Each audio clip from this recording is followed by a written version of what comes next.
그땐 몰랐습니다. 가진 것 하나 없던 그 여인이 결국 내 집안을 살리고 내 운명을 바꿀 줄은요. 조선의 밤 금단의 문을 열었던 여인들, 그녀들이 지킨 건 사랑이었을까요? 의리였을까요? 지금부터 당신이 잊지 못할 조선의 여인들 이야기를 시작합니다. 거지처럼 떠돌던 한 여인, 그리고 가난한 집신 장수. 하지만 이 여인이 시댁을 벼락부자로 만들 줄 누가 알았을까? 에휴, 요즘 같은 흉년에 누가 집신을 사겠어? 낭자, 정신 차리시오! 거지가 우리 고을을 뒤흔들 줄은 몰랐군. 재미있어지겠어. 헤헤. 엽전한 양 없던 거지 처녀가 시댁을 벼락부자로 만든 사연. 그 끝엔 상상도 못할 일이 벌어지는데, 시댁을 벼락부자로 만든 거지 처녀. 지금 이야기가 시작됩니다. 오늘 이야기가 궁금하시다면 구독과 좋아요 부탁드립니다. 옛날 옛적 가뭄이 끊이지 않던 어느 고을에 돌쇠라는 젊은 집신장수가 살았습니다. 돌쇠는 집신을 만들어 팔아 홀어머니를 봉양하며 근근히 살아갔지만 마음씨 착하고 우직하기로 소문난 청년이었습니다. 에휴, 오늘도 집신 몇 켤레 못 팔았네. 이 가뭄에 누가 집신을 사신겠어? 돌쇠야, 너무 무리하지 마라. 내 몸 상할까 걱정이다.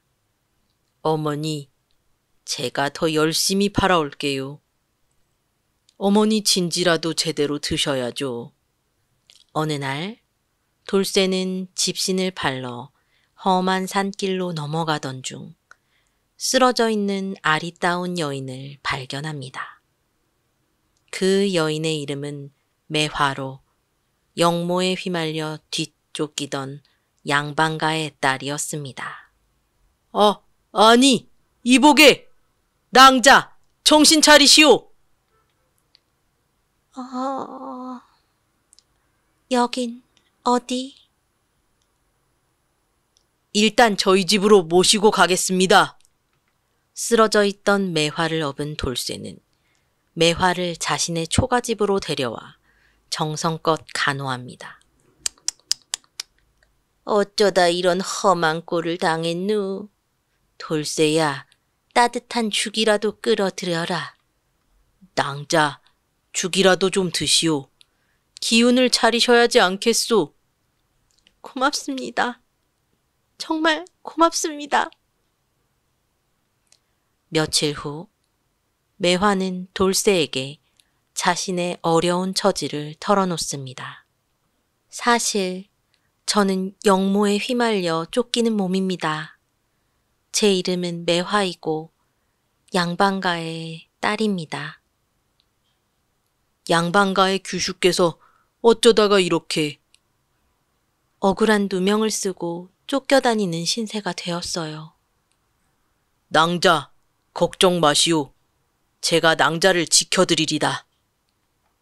이리하여 두 사람은 혼인을 하게 되어 알콩달콩 살게 되었습니다. 매화는 돌쇠를 돕기 위해 자신이 과거 양반가에서 배웠던 지혜를 활용하기로 합니다. 서방님, 요즘 장터 쌀값이 하늘 높은 줄 모르고 오르고 있는데 아시나요? 알다마다요. 흉년 때문에 쌀이 귀해져서 악덕 상인들이 쌀을 사재기하고 폭리를 취하고 있다더군요. 지금이라도 집신을 팔아 모은 돈으로 쌀을 미리 사두세요. 곧 쌀값이 더 오를 거예요. 정말 괜찮을까요? 저를 믿으세요. 돌쇠는 매화의 말을 믿고 쌀을 사들이고 얼마 지나지 않아 쌀값은 폭등합니다. 돌쇠는 쌀을 비싸게 팔아 큰 돈을 벌게 되고 순식간에 고을에서 손꼽히는 부자가 됩니다. 매화, 당신 덕분에 이렇게 큰 돈을 벌게 되다니. 모두 서방님 덕분이에요. 돌쇠가 갑자기 부자가 되자 고을의 탐관오리 조판서는 돌쇠를 눈엣 가시처럼 여기게 됩니다. 집신장수 주제에 감히 내 머리 위에 올라서려 하다니 두고 보거라 김돌쇠. 딸이 어떻게 할까요? 집신장수의 재산을 빼앗을 좋은 꾀가 있지. 조판서는 돌쇠의 재산을 빼앗기 위해 갖은 음모를 꾸미고 심지어 매화에게 영모의 누명을 씌워 감옥에 가두려고 합니다. 저 여인을 잡아들여라. 영모죄로 다스릴 것이다. 안 돼! 우리 매화는 죄가 없어! 서방님, 저 때문에 위험해지시면 안 돼요. 돌쇠는 매화를 구하기 위해 조판서에게 맞서 싸우기로 결심합니다. 조판서, 내 놈의 악행을 반드시 밝혀내고 말겠다! 집신장수, 내가 자네를 돕겠네. 당신은 누구시오? 나는 떠돌이무사 백운이라고 하오. 과거 아가씨의 부친께 은혜를 입은 적이 있지. 돌쇠는 백운의 도움을 받아 조판서의 비리를 파헤치기 시작합니다. 돌쇠는 조판서의 부정부패 증거를 찾아내고 백운은 이를 임금에게 상소합니다. 전하, 조판서의 죄상을 낱낱이 밝혀주십시오. 조판서, 내가 내 죄를 알렸다! 폐하, 소신 억울하옵니다. 결국 조판서는 모든 죄가 드러나 파면당하고 돌쇠와 매화는 누명을 벗고 행복하게 살게 됩니다. 돌쇠는 백성들을 위해 가진 재산을 나누고 고을 사람들은 돌쇠와 매화를 영웅으로 칭송하며 이야기는 마무리됩니다. 가난한 집신장수에서 벼락 부자가 된 돌쇠. 그리고 고난을 딛고 새로운 삶을 찾은 매화. 두 사람의 이야기는 단순한 행운이 아닌 용기와 지혜가 만들어낸 기적이었습니다. 누군가는 돌쇠를 그저 운 좋은 장사꾼이라 했고 매화를 거지 처녀라 손가락질했지만 그들은 서로를 믿고 함께 걸어가며 운명을 바꾸어 놓았지요. 어려운 시절에도 희망을 잃지 않고 서로에게 손을 내밀 줄 아는 사람만이 진정한 인생의 승자가 되는 법. 그러니 여러분도 기억하세요. 운명은 정해진 것이 아니라 스스로 만들어가는 것이라는 걸 말이죠. 오늘 이야기가 재미있으셨다면 구독과 좋아요 그리고 알림 설정까지 부탁드립니다. 옛날 옛적 조선의 한 고을에서는 밤이 깊어지면 하나둘 붉은 등이 켜지는 기방이 있었으니 그곳에선 달보다 눈부신 미소를 가진 한 여인이 살았고 그 미소 뒤엔 감춰진 슬픔과 비밀이 있었도다. 그녀의 이름은 연화. 그리고 먼 곳에서 관청리를 마치고 내려온 한 사내 윤도현.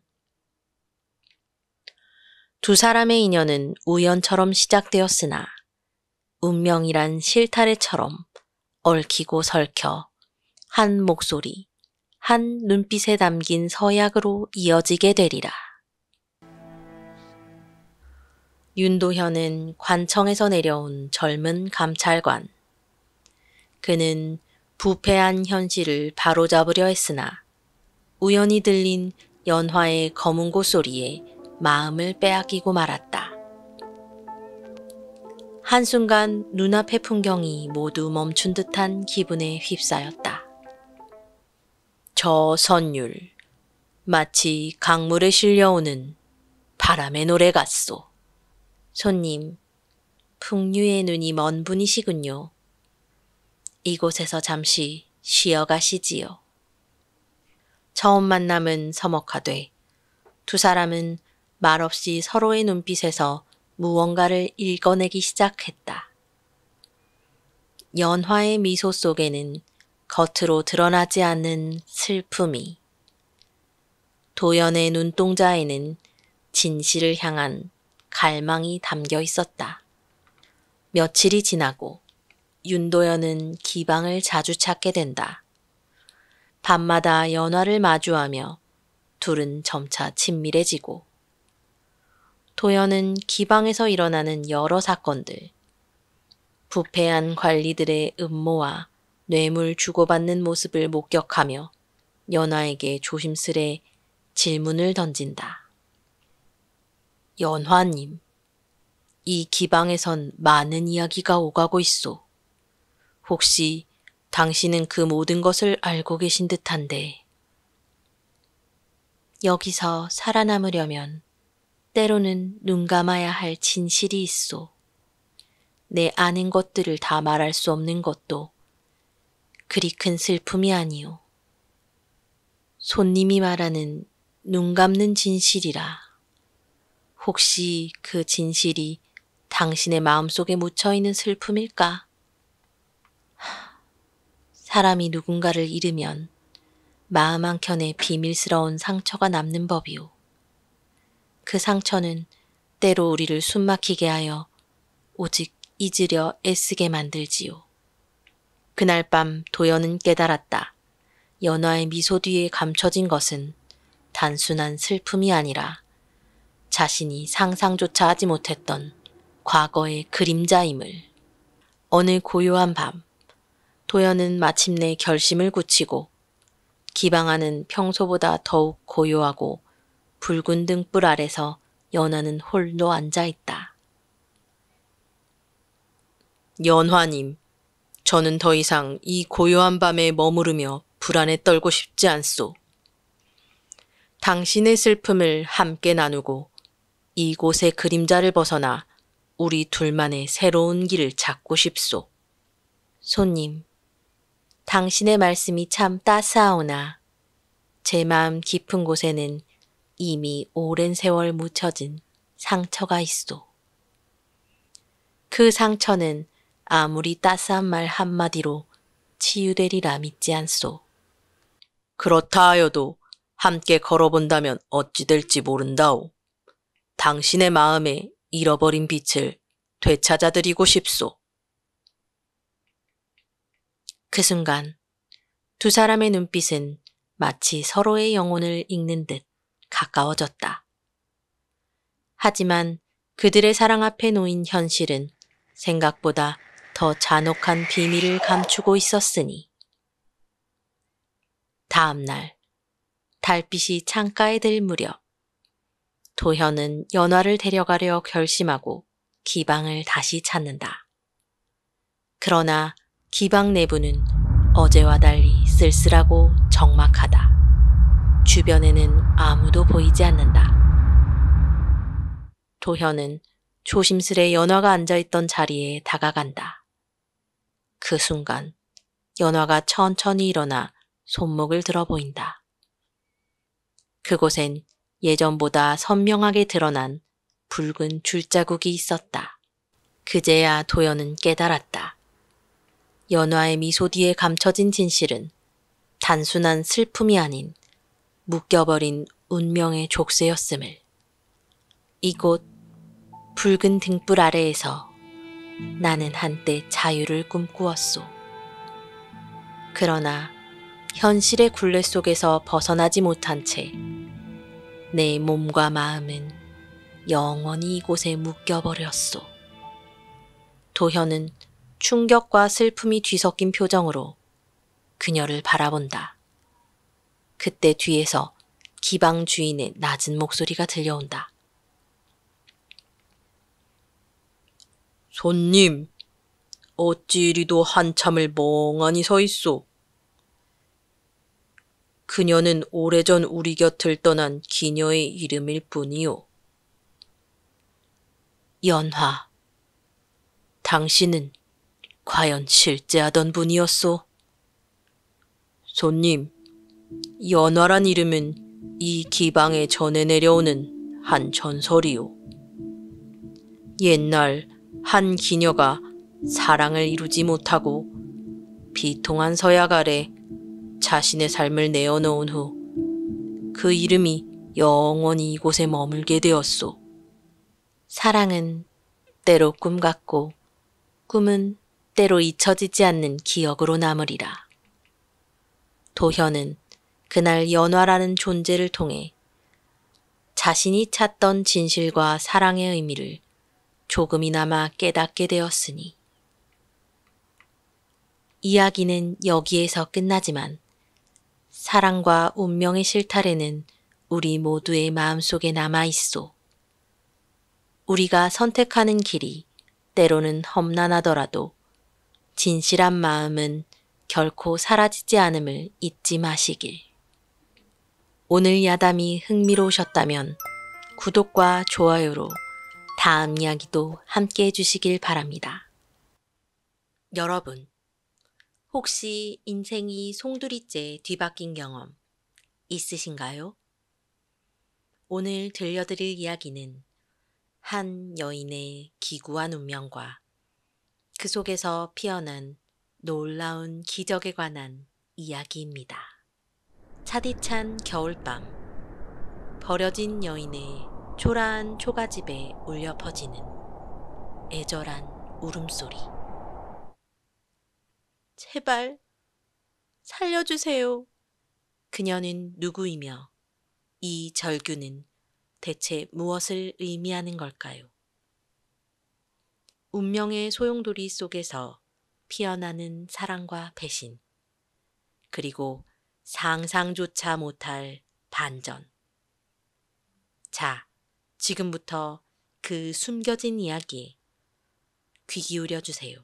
때는 조선 중기, 하얀 눈발이 흩날리는 하동의 작은 마을이었어요. 그 길목을 홀로 터벅터벅 걸어가는 여인이 있었는데 한때는 양반집 마님이었지만 지금은 남루한 행색으로 친정을 향하고 있었죠. 저기 저 아씨 혹시 아시오? 아이를 못 낳아서 쫓겨났다던데. 마음씨는 참 고운데 딱하기도 하지. 그녀의 이름은 서연. 남편의 냉대와 외도에 지쳐 쫓겨나다시피 친정으로 향했지만 그곳마저 그녀를 박대했어요. 서연이 너는 더 이상 우리 집 사람이 아니다. 출가 외인이라 하거늘 쫓겨났다는 소문만으로도 가문의 수치야. 결국 서연은 친정에서도 내쳐져 깊은 산자락 초입의 작은 초가집에서 홀로 살아가게 되었답니다. 절망의 늪에서 허우적대던 그녀에게 과연 한 줄기 희망이 찾아올까요? 그녀의 삶은 앞으로 어떻게 변하게 될까요? 어느 추운 겨울밤, 서연은 대문 앞에서 쓰러진 한 남자를 발견합니다. 어머나, 누구세요? 괜찮으세요? 먹을 게 없어서 죽을 지경입니다. 제발 뭐라도 좀 주세요. 서연은 딱한 마음에 따뜻한 죽을 내어주고 남자는 감사하다며 그녀의 머슴이 되겠다고 자처합니다. 제게 기회를 주십시오. 품삯 쓴 바라지도 않으니 잠시만 이 집에 머물게 해주십시오. 아씨께 해끼치지 않겠습니다. 좋아요. 하지만 추운 겨울이 지나면 그때는 떠나주셔야 합니다. 그렇게 신분도 출신도 모르는 낯선 거지는 서연의 머슴이 되어 그녀의 곁을 지키게 되죠. 그의 이름은 강욱이었어요.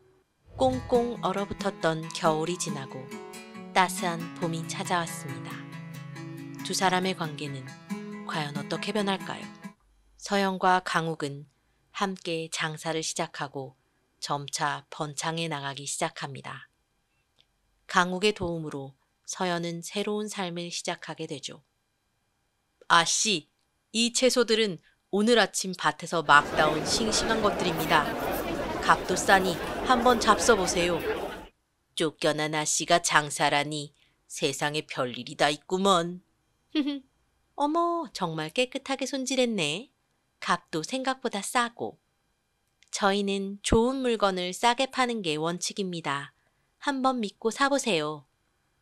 서연은 뛰어난 손재주로 낡은 옷을 고치거나 망가진 물건을 새 것처럼 만들었고, 강욱은 능숙한 말솜씨로 손님들을 끌어모았습니다. 두 사람의 노력 덕분에 가게는 점점 번창했고 장터에서 제일 잘 나가는 가게가 되었습니다. 쫓겨났던 아씨가 이렇게 돈을 벌 줄이야. 양반이라고 굶어 죽을 수는 없지 않나. 서연과 강욱은 서로 의지하며 힘든 시간을 극복했고 마침내 성공을 거머쥐었습니다. 덕분에 새로운 희망을 찾았어요. 정말 고마워요. 이제 시작일 뿐입니다. 저를 걷어주시고 살려주신 은혜, 이제 조금이나마 갚을 수 있게 되어 기쁩니다. 하지만 행복도 잠시. 서연의 전남편 민준이 그녀 앞에 다시 나타나는데, 다 내가 잘못했소. 다시 내게 돌아와 주지 않겠소? 민준의 등장으로 서연의 마음은 다시 흔들리기 시작합니다. 과거의 그림자가 다시 드리워진 서연. 그녀는 어떤 선택을 하게 될까요?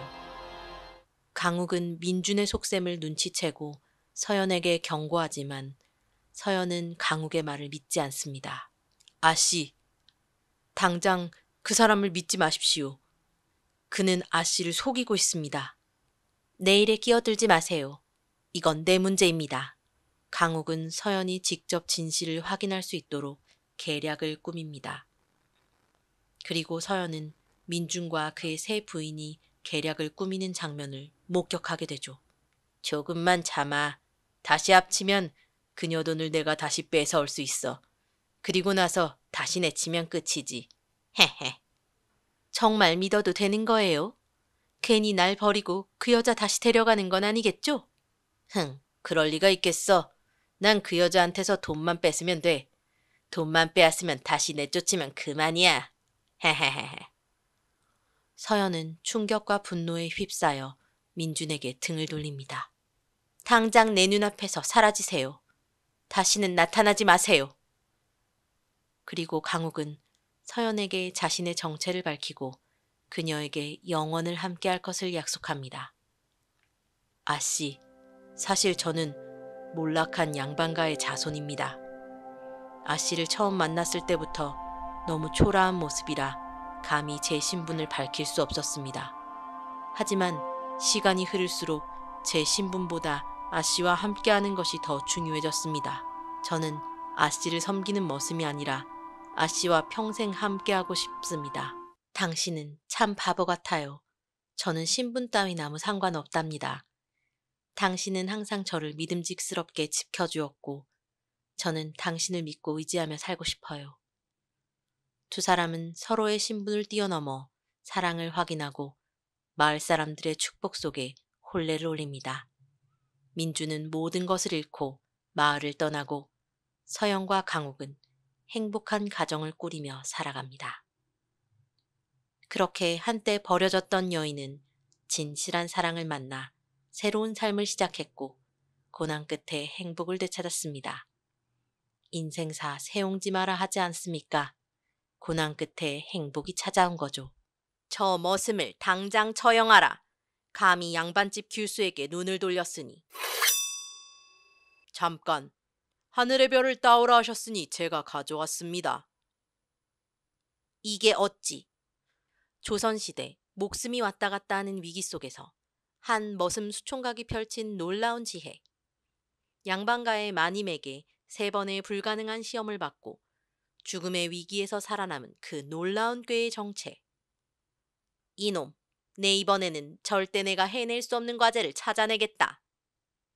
과연 돌쇠는 어떻게 마님의 딸과 사랑에 빠졌고 어떤 기막힌 지혜로 절체절명의 위기를 극복했을까요? 옛 문헌 청구야담에 기록된 실화에 기반한 오늘 밤의 이야기. 머슴 수총각의 기막힌 꾀, 지금 시작합니다. 이야기가 마음에 드신다면 구독과 좋아요, 알림 설정 부탁드립니다. 조선 후기. 경상도 안동의 부유한 양반가의 이야기가 전해집니다. 이 집안에는 새벽부터 밤늦게까지 쉬지 않고 일하는 성실한 머슴 하나가 있었는데 이름은 돌쇠였습니다. 25의 나이에도 장가를 가지 못한 수총각이었지요. 돌쇠는 지게질부터 소몰기까지 못하는 일이 없었으나 양반집 마님의 눈밖에 났습니다. 그 이유는 다름 아닌 마님의 외동딸 영애가 돌쇠를 몰래 흠모하고 있다는 소문이 마을에 퍼졌기 때문이었습니다. 아이고, 저 천한 머슴이 감히 우리 집 규수와 엮인다니. 이 집안의 체면이 어찌 되겠소. 마님은 겉으로는 엄격한 양반가의 어른이었지만 실은 몰락한 양반 집안 출신이었습니다. 그런 자신의 약점을 숨기기 위해 더욱 신분의 격식을 차리곤 했지요. 자신의 딸이 머슴과 엮인다는 소문은 그녀에게 가장 큰 두려움이었습니다. 그냥 내쫓자니 일 잘하는 놈인데 그렇다고 두자니 이 소문이.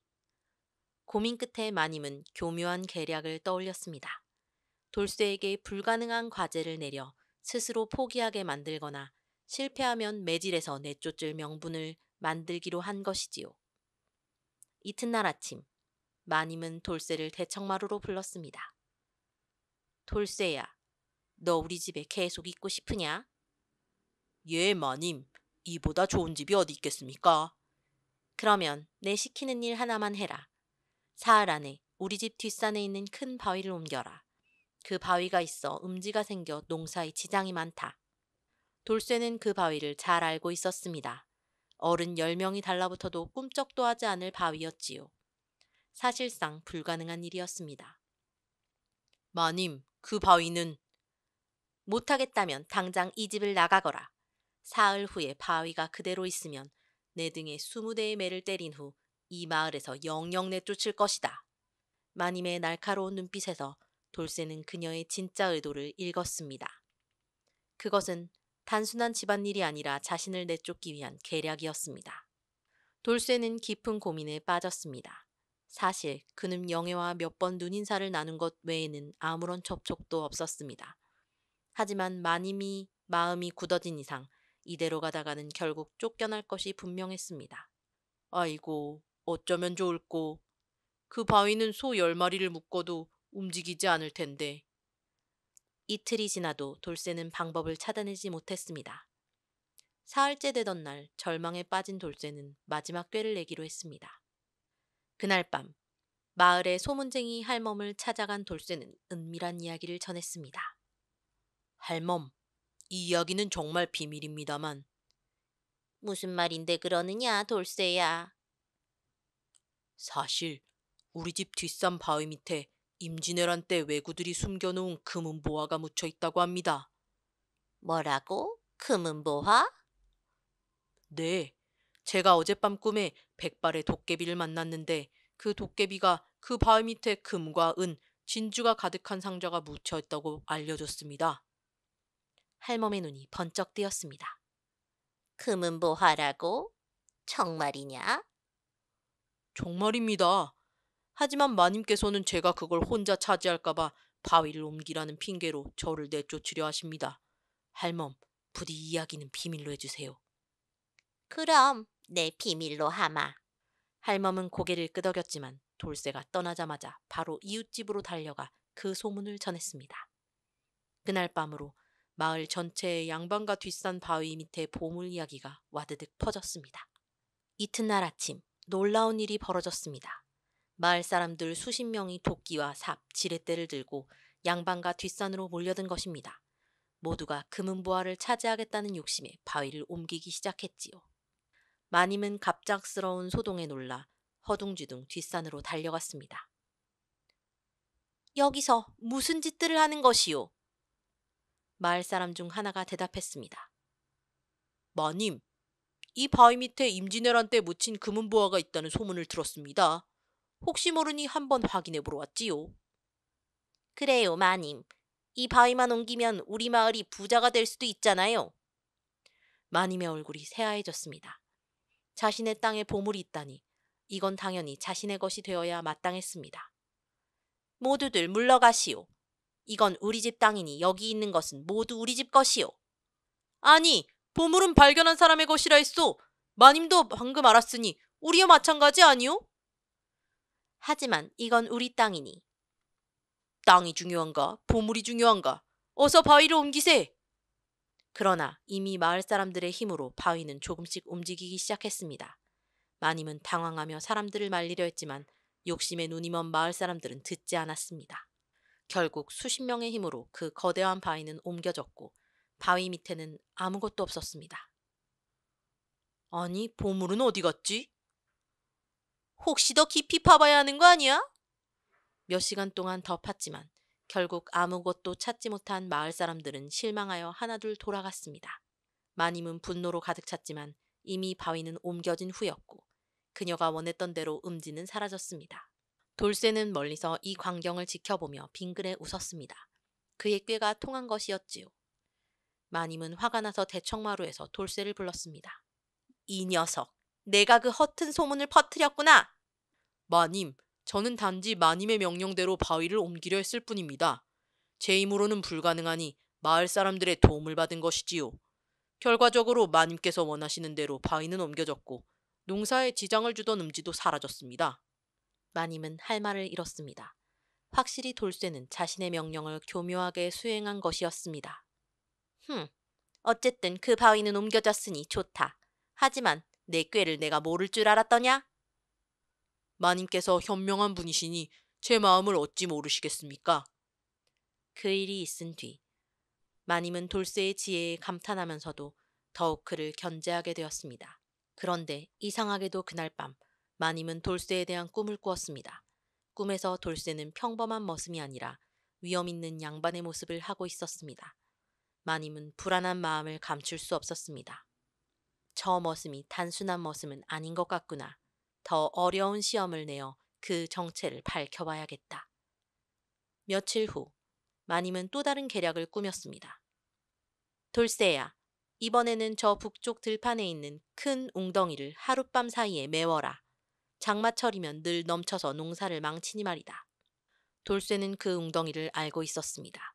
그것은 마을에서 가장 큰 늪지대로 수레로 흙을 날라도 일주일은 걸릴 일이었습니다.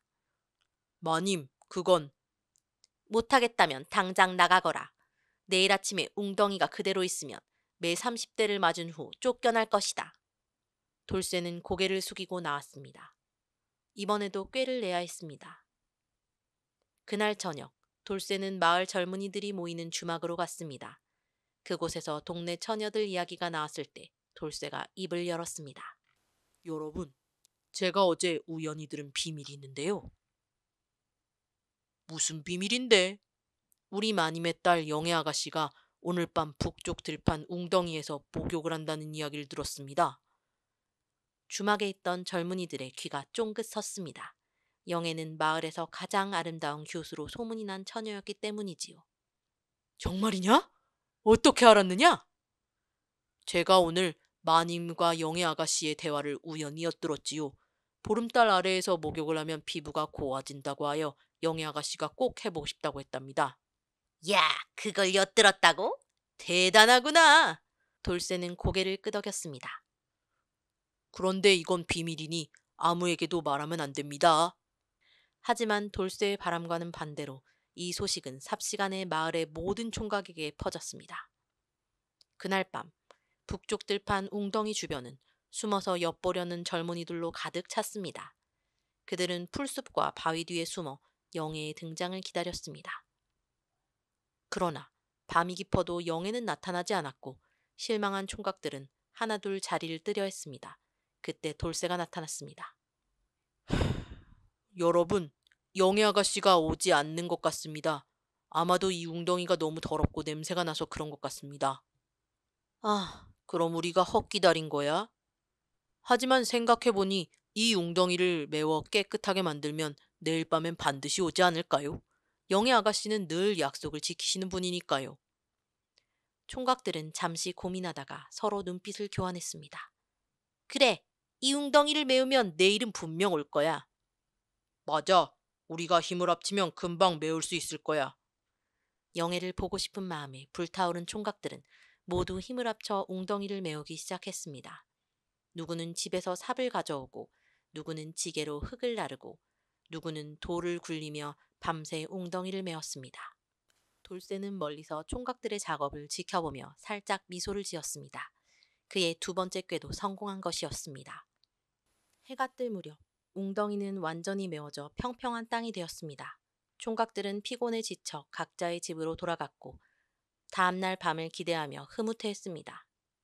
다음날 아침 마님은 하인의 다급한 보고를 듣고 북쪽 들판으로 달려갔습니다. 그곳에는 웅덩이 대신 평평한 땅이 있었습니다. 이게 어찌된 일이냐? 누가 이 웅덩이를 메웠느냐? 마을 젊은이들이 밤새 메웠다고 합니다, 마님. 무슨 이유로? 그건 소인도 잘 모르겠습니다. 마님은 즉시 돌쇠를 불렀습니다. 이게 내 짓이냐? 내가 혼자 이 일을 해냈단 말이냐? 돌쇠는 공손히 대답했습니다. 마님, 저는 사람들의 마음을 움직였을 뿐입니다. 결과적으로 마님께서 원하시는 대로 웅덩이는 메워졌고 이제 장마철에도 농사를 망칠 일은 없을 것입니다. 마님은 이번에도 할 말을 잃었습니다. 돌쇠에게 두 번이나 당한 것이지만 한편으로는 그의 지혜에 감탄하지 않을 수 없었습니다. 저 머슴에게 이런 지혜가 있다니 과연 그의 정체는 무엇일까? 이제 마지막 시험만이 남았다. 마님은 우연히 창밖을 내다보다 대청마루에서 책을 읽는 영애를 발견했습니다. 영애의 눈빛이 평소와는 달리 빛나고 있었고 그녀의 입가에는 미소가 어려 있었습니다. 마님은 직감적으로 그것이 돌쇠 때문임을 알아차렸습니다. 이제는 기필코 저 머슴을 내쫓아야겠다. 아니면 그의 진짜 정체를 밝혀내야 할 것이야. 마님의 분노는 극에 달했습니다. 이번에는 절대 불가능한 과제를 내려 돌쇠를 내쫓기로 결심했습니다. 돌쇠야, 이번이 마지막 기회다. 내일까지 하늘의 별을 3개 따와라. 그렇지 않으면 곤장을 100대 맞고 쫓겨날 것이다. 이번에야말로 돌쇠도 난감했습니다. 하늘의 별을 따온다니 이건 정말 불가능한 일이었습니다. 마님, 하늘의 별을요? 그래, 별 3개를 따오거라. 지난번 2과제를 해냈으니 이것도 할 수 있겠지? 하지만 마님, 더 이상 변명은 듣지 않겠다. 내일 아침까지 별 3개를 가져오지 못하면 내 등에 100대의 매를 때리고 이 마을에서 쫓아낼 것이다. 그날 밤 돌쇠는 깊은 생각에 잠겼습니다. 그는 뒷산으로 올라가 밤하늘의 별을 바라보며 한숨을 쉬었습니다. 이번엔 정말 어쩌면 좋을까? 밤하늘의 별을 어떻게 따온단 말인가? 그때 뒤에서 발소리가 들렸습니다. 돌아보니 영애가 서 있었습니다. 돌쇠 오빠. 아가씨, 왜 이 밤중에 여기 계십니까? 누가 보면 큰일 납니다. 어머니가 오빠에게 무슨 시험을 내셨는지 들었어요. 정말 너무하세요. 이번에는 정말 어려운 시험입니다. 하늘의 별을 따오라니 아무리 꾀를 내도 이건. 오빠, 제가 도와드릴게요. 아가씨, 그러시면 안 됩니다. 마님께서 하시면. 어머니는 오빠를 시험하고 계신 거예요. 사실 어머니도 오빠의 지혜에 감탄하고 계세요. 단지 그걸 인정하기 싫으신 거죠. 영애의 말에 돌쇠는 잠시 생각에 잠겼습니다. 마님이 자신을 시험한다는 것은 어쩌면 기회일지도 모른다는 생각이 들었습니다. 아가씨, 감사합니다. 이제 방법을 알겠습니다. 정말요? 어떻게 하실 건가요? 그건 내일 아침에 보시면 알게 될 겁니다. 영애는 걱정스러운 표정으로 돌쇠를 바라보았지만 그의 확신에 찬 눈빛에 안심하며 몰래 집으로 돌아갔습니다. 그날 밤 돌쇠는 밤새 무언가를 만들었습니다. 그리고 새벽녘 그는 마을에서 가장 유명한 철공소를 찾아갔습니다. 대장장이 아저씨, 부탁이 있습니다. 이 이른 시간에 웬일이냐? 급한 일이 있어서요. 이것 좀 만들어 주실 수 있을까요? 돌쇠는 종이에 그린 도안을 건넸고 대장장이는 그것을 유심히 살펴보았습니다. 이건 별 모양이구나. 네, 3개의 별이 필요합니다. 가장 좋은 새로 반짝반짝 빛이 나게 만들어 주세요. 대장장이는 고개를 끄덕였고 몇 시간 후 아름답게 빛나는 쇠로 만든 별 3개가 완성되었습니다. 그날 아침 마님은 대청마루에 앉아 돌쇠를 기다리고 있었습니다. 그녀의 표정은 이미 승리를 확신한 듯 여유로웠습니다. 이번에야말로 저 머슴을 쫓아낼 수 있겠구나. 하늘의 별을 따오다니 그건 누구도 알 수 없는 일이니. 그때 돌쇠가 당당하게 마님 앞에 나타났습니다. 그의 손에는 작은 나무 상자가 들려 있었습니다. 어디 보자. 하늘의 별을 가져왔느냐? 네, 마님. 명하신 대로 하늘의 별 3개를 가져왔습니다. 돌쇠는 조심스레 상자를 열었고 그 안에는 금빛으로 빛나는 3개의 별이 나타났습니다. 햇빛을 받아 더욱 찬란하게 빛나는 별들이었습니다. 이게 어찌 진짜 하늘의 별이란 말이냐? 마님, 하늘의 별은 셀 수 없이 많습니다. 제가 밤새 하늘을 바라보며 가장 밝은 별 3개를 골랐고 그 모습 그대로 만들어 봤습니다. 이 별들은 하늘의 별들이 지상에 내려온 것이나 다름없습니다. 마님은 말문이 막혔습니다. 그녀는 돌쇠가 이번에도 자신의 시험을 통과할 수 있으리라고는 꿈에도 생각하지 못했습니다. 내가 어찌 이런 지혜를. 그때 영애가 대청마루로 뛰어나왔습니다. 어머니, 이제 그만하세요. 돌쇠 오빠는 3번이나 시험을 모두 통과했어요. 영애야, 너는 빠져라. 이건. 아니에요. 저는 돌쇠 오빠를 사랑해요. 그리고 오빠는 아무런 잘못도 없어요. 무슨 말도 안 되는. 그때 마당에서 시끄러운 소리가 들렸습니다. 만인과 영애, 돌쇠가 바깥을 내려다보니 화려한 가마가 도착하고 있었습니다. 가마에서 내린 사람은 다름 아닌 조정의 고위 관리였습니다. 그는 위험 있는 걸음으로 마당에 들어섰습니다. 이 집의 주인은 누구요? 접니다, 대감마님. 그렇다면 당신은 평안도 감사의 딸인가? 마님은 놀라움의 말을 잇지 못했습니다. 그것은 그녀가 숨기고 싶었던 과거였습니다. 그렇습니다만 어찌. 그리고 자네가 돌쇠인가? 돌쇠는 공손히 고개를 숙였습니다. 네, 소인이 돌쇠입니다. 자네의 본명은 돌쇠가 아니라 김도령이 아닌가? 전 판서 김한주의 아들 말일세. 이 말에 마당은 순간 침묵에 빠졌습니다. 돌쇠, 아니 김도령은 고개를 끄덕였습니다. 그렇습니다. 제 아버지 김한주 판서께서 억울하게 모함을 받아 귀양을 가셨고 저는 신분을 숨기고 세상의 이치를 배우기 위해 머슴살이를 자청했습니다. 그 일은 이제 모두 밝혀졌네. 선왕께서 돌아가시고 새 임금께서 김한주 판서의 옥사를 다시 조사하여 그의 결백을 밝히셨다네. 이제 자네 아버지는 모든 관직과 재산을 되찾았고 자네를 찾고 계시네. 영애는 놀라움과 기쁨이 뒤섞인 표정으로 돌쇠를 바라보았습니다. 돌쇠 오빠, 아니 도령님. 마님은 한동안 말을 잇지 못했습니다. 그녀는 양반가의 몰락을 두려워한 나머지 정작 자신의 딸이 더 귀한 집안의 자제와 인연을 맺으려 했다는 사실을 알지 못했던 것입니다. 이게 어찌 된 일인지 소인이 어찌 알았겠습니까? 김도령은 미소를 지으며 영애에게 다가갔습니다. 영애 아가씨, 제가 처음 이 집에 들어온 것은 단지 세상을 배우기 위해서였습니다. 하지만 아가씨를 만난 이후로 제 마음이 이미 아가씨에게 가 있었습니다. 영애는 부끄러움에 고개를 숙였지만 그녀의 눈에는 행복한 눈물이 맺혔습니다. 자, 이제 김도령은 도성으로 돌아가야 하네. 아버님을 만나 뵙고 관직에 오를 준비를 해야 하니 말일세. 김도령은 고개를 끄덕이고 마님에게 공손히 절을 올렸습니다. 마님, 그동안 많은 가르침을 주셔서 감사합니다. 특히 3가지 시험은 저에게 큰 깨달음을 주었습니다. 마님은 부끄러움에 어쩔 줄을 몰라 했지만 마침내 고개를 들고 김도령을 바라보았습니다. 아니, 내가 오히려 도령께 배웠소. 소인의 편협함을 용서하시오. 김도령은 영애의 손을 잡았습니다. 제가 도성에 돌아가 모든 일을 정리한 후 정식으로 영애 아가씨에게 청혼하러 오겠습니다. 마님, 허락해 주시겠습니까? 마님은 눈물을 글썽이며 고개를 끄덕였습니다. 이렇게 하여 머슴 수총각 돌쇠의 정체는 판서의 아들 김도령으로 밝혀졌고 그의 기막힌 꾀와 지혜는 마침내 그에게 사랑과 영예를 가져다 주었습니다. 몇 달 후 김도령은 화려한 가마를 타고 영예를 아내로 맞이하러 왔고 두 사람은 행복한 결혼식을 올렸습니다. 마님은 사위의 지혜를 항상 존경했으며 김도령은 장인과 장모를 모시고 화목한 가정을 이루었다고 합니다. 이처럼 조선시대 한 머슴 수총각의 기막힌 꾀는 불가능해 보이는 시험들을 극복하고 마침내 진정한 사랑과 인정을 얻어냈습니다. 우리 선조의 이야기 속에는 이처럼 지혜와 꾀로 역경을 헤쳐가는 모습이 많이 담겨 있습니다. 가난하고 미천하다고 해서 지혜가 부족한 것이 아니며 부유하고 지위가 높다고 해서 항상 현명한 것도 아니라는 교훈을 이 이야기는 우리에게 전해주고 있습니다. 우리 조상의 지혜와 해악이 담긴 이야기, 조선시대 머슴 수총각의 기막힌 꾀였습니다.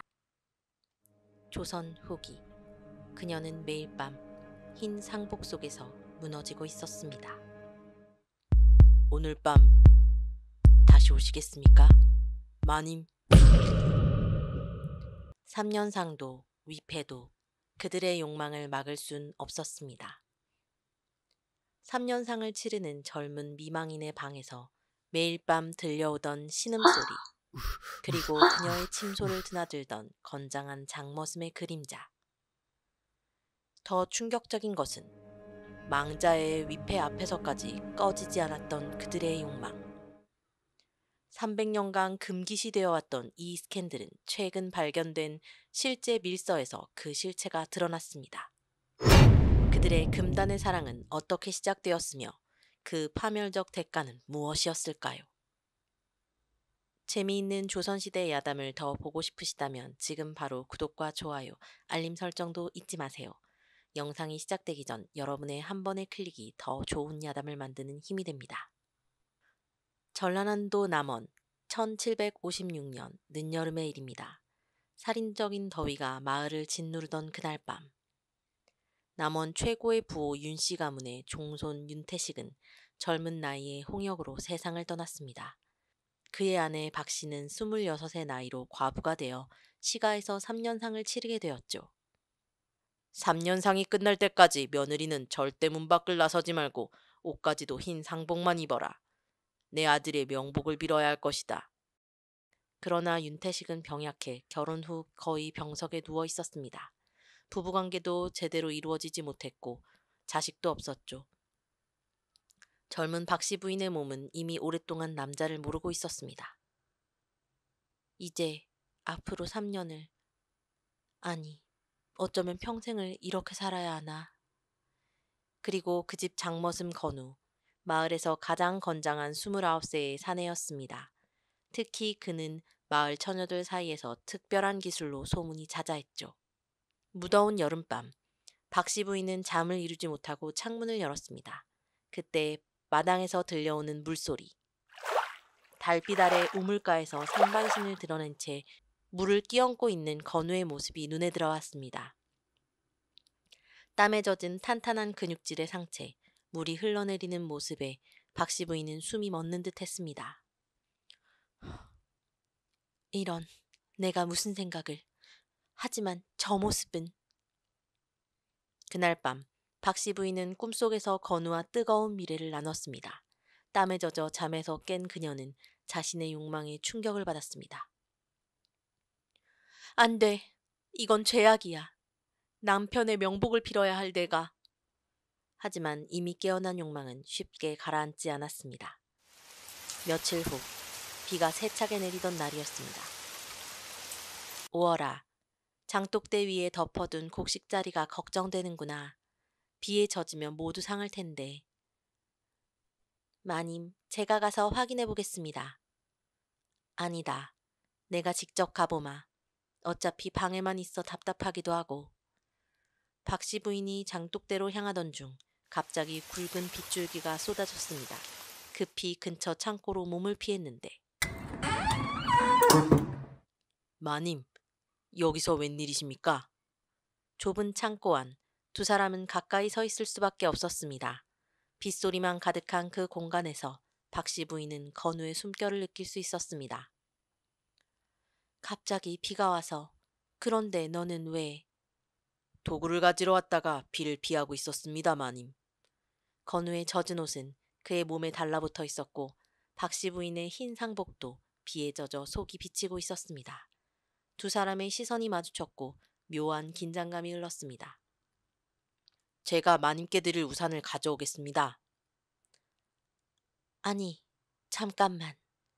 그 순간 건우의 손목을 잡은 박씨 부인의 손이 떨리고 있었습니다. 두 사람은 서로를 바라보았고 충동적으로 입술이 맞닿았습니다. 안 돼, 이건. 마님, 저도 어쩔 수 없었습니다. 마님을 매일 밤 꿈에서 몰래 보았습니다.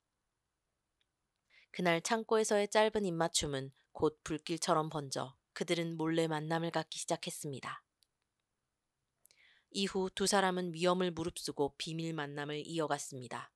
처음에는 짧은 대화와 손길만 나누던 것이 점차 깊은 관계로 발전했습니다.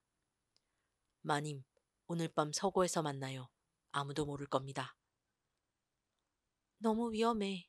하지만 그날 밤 서고에서 두 사람은 참을 수 없는 욕망에 몸을 맡겼습니다. 책장 사이에서 건우의 강한 팔에 안긴 박씨 부인은 처음으로 진정한 여인으로서의 환희를 느꼈습니다.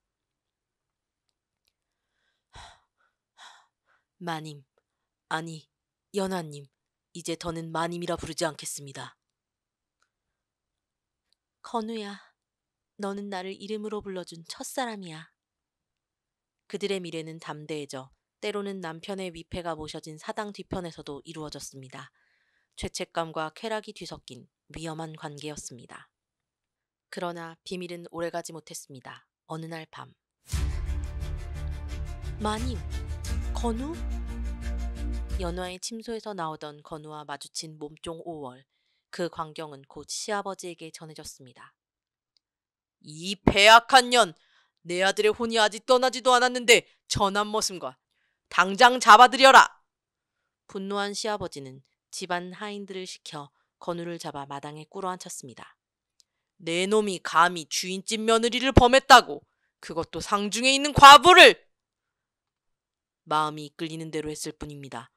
마님을 강제로 범한 것이 아닙니다. 이 천한 놈! 맞아 죽을 각오를 해라! 건우는 마당에서 매질을 당했고 연하는 방에 감금되었습니다. 하지만 그것으로 끝나지 않았습니다. 밤중 매를 맞고 기절했던 건우가 깨어났습니다.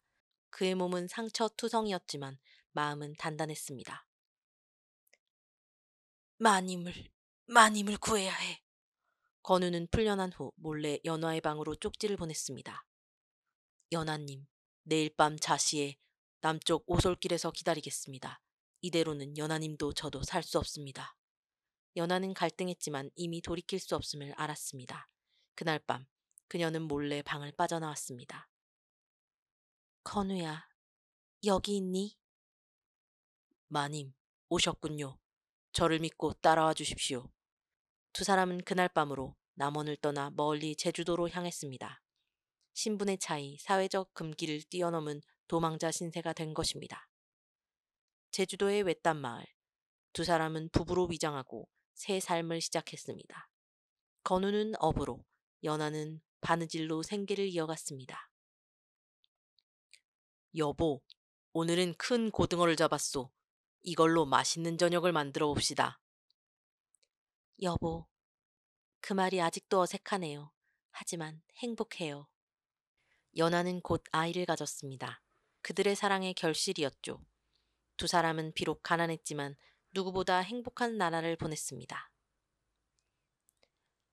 우리 아이는 자유롭게 키울 거예요. 신분의 구애 없이. 내 자식이 내 핏줄이 생긴다니. 그러나 행복은 오래가지 않았습니다.